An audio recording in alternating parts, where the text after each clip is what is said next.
Sebanyak 4.436 pekerja migran Indonesia dipulangkan kembali ke Indonesia dalam kondisi sakit hingga meninggal dunia sejak tahun 2020. Dari ribuan imigran Indonesia tersebut, 95% diantaranya merupakan PMI ilegal atau yang berangkat tidak resmi dari Indonesia. Hal tersebut disampaikan Kepala Badan Perlindungan Pekerja Migran Indonesia, Beni Ramdhani, dalam fokus grup discussion PMI Merdeka dari sindikat ilegal di kawasan Bandara Soekarno-Hatta, Tangerang. Untuk laporan selengkapnya akan disampaikan langsung oleh wartawan Warta Kota, Gilbert Sensandro yang kini sudah terhubung bersama kami. Silakan rekan Gilbert. Sebanyak 4.436 pekerja migran Indonesia atau PMI dipulangkan kembali ke Indonesia dalam kondisi sakit hingga meninggal dunia sejak tahun 2020. Dari ribuan migran Indonesia tersebut dipulangkan oleh Badan Perlindungan Pekerja Migran Indonesia atau BP2MI, yang mana 95% dari 4.436 pekerja migran Indonesia ilegal tersebut yang dipulangkan tersebut adalah ilegal. Mereka berangkat secara ilegal dari kawasan dari sindikat ilegal di kawasan Bandara Soekarno-Hatta, Tangerang.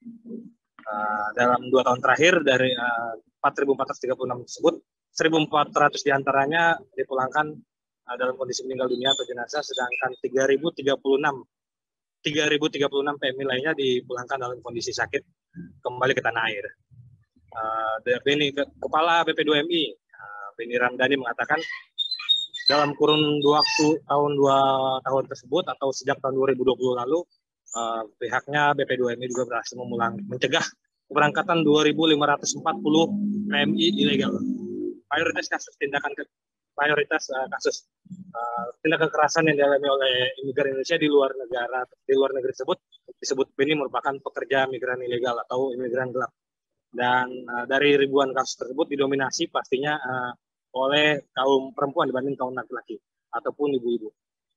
Selain itu, para PMI yang berangkat secara ilegal juga kerap mengalami kekerasan dari para majikannya di luar negeri, mulai dari kekerasan fisik, kekerasan seksual, eksploitasi jam kerja, hingga diperjualbelikan antar majikan di luar negeri. Pasalnya dari seharusnya bekerja selama jam, para PMI tersebut dipekerjakan oleh majikannya di luar negeri bahkan sampai 20 jam per hari.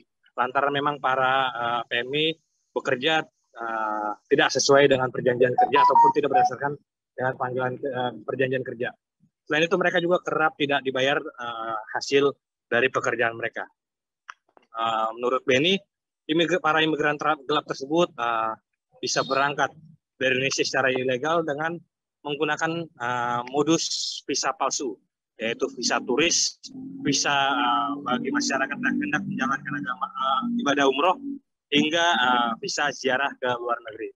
Oleh karena itu, akibat banyaknya masyarakat Indonesia yang berangkat menjadi imigran di luar negeri secara ilegal, Beni meminta agar pemerintah dan setiap pemerintah daerah di seluruh wilayah Indonesia turut serta dalam berperan aktif dalam mengantisipasi adanya penempatan PMI ilegal. Pasalnya dalam Undang-Undang PMI, setiap pemerintah provinsi, pemerintah kabupaten, kota, hingga lingkup desa disebut Beni memiliki tugas dan tanggung jawab terkait adanya PMI. Hal itu berada dalam Undang-Undang PMI nomor pasal 40, yaitu ada 9 kewenangan pemerintah provinsi, pasal 41 ada 11 kewenangan pemerintah kota atau pemerintah kabupaten, dan dalam pasal 5 ada kewenangan desa.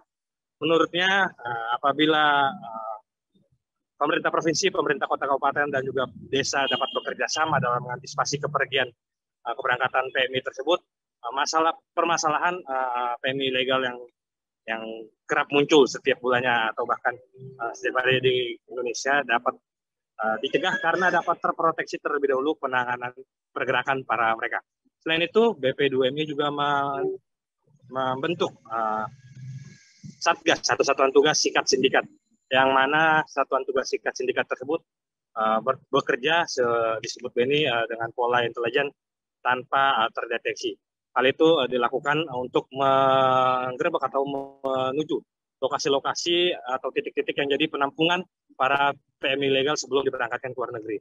Beni mengatakan Satgas ilegal tersebut telah dibentuk untuk mengantisipasi kepergian para pekerja migran Indonesia yang luar negeri. Pasalnya, pekerja migran Indonesia tersebut seharusnya dapat mengurus perjalanan mereka terlebih dahulu sebelum berangkat ke luar negeri untuk menjadi imigran.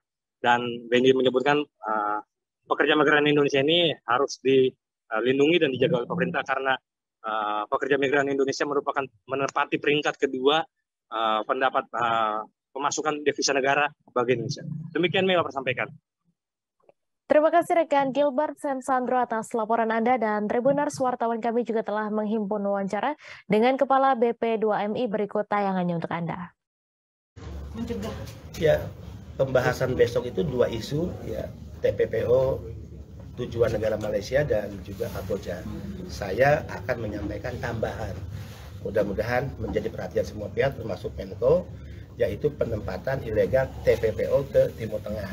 Ini yang sebetulnya juga marak, ya. Yang kedua tentu saya ingin menyampaikan beberapa data. Mudah-mudahan dengan data yang kita sodorkan, berapa jumlah pekerja kita, berapa mereka yang diberangkatkan secara tidak resmi, melalui modus seperti apa, kemudian jalur-jalur tikusnya, di mana saja, siapa saja yang diduga terlibat, termasuk oknum-oknum yang memiliki atributif kekuasaan. Mudah-mudahan ini bisa menggugah. Karena saya selalu katakan, tidak ada yang sulit untuk melakukan pencegahan untuk penempatan ilegal. Tinggal komitmen dan kemauan politik, ya. Mandat undang-undang regulasi sudah memberikan wewenang yang sangat-sangat kuat, undang-undang TPPO.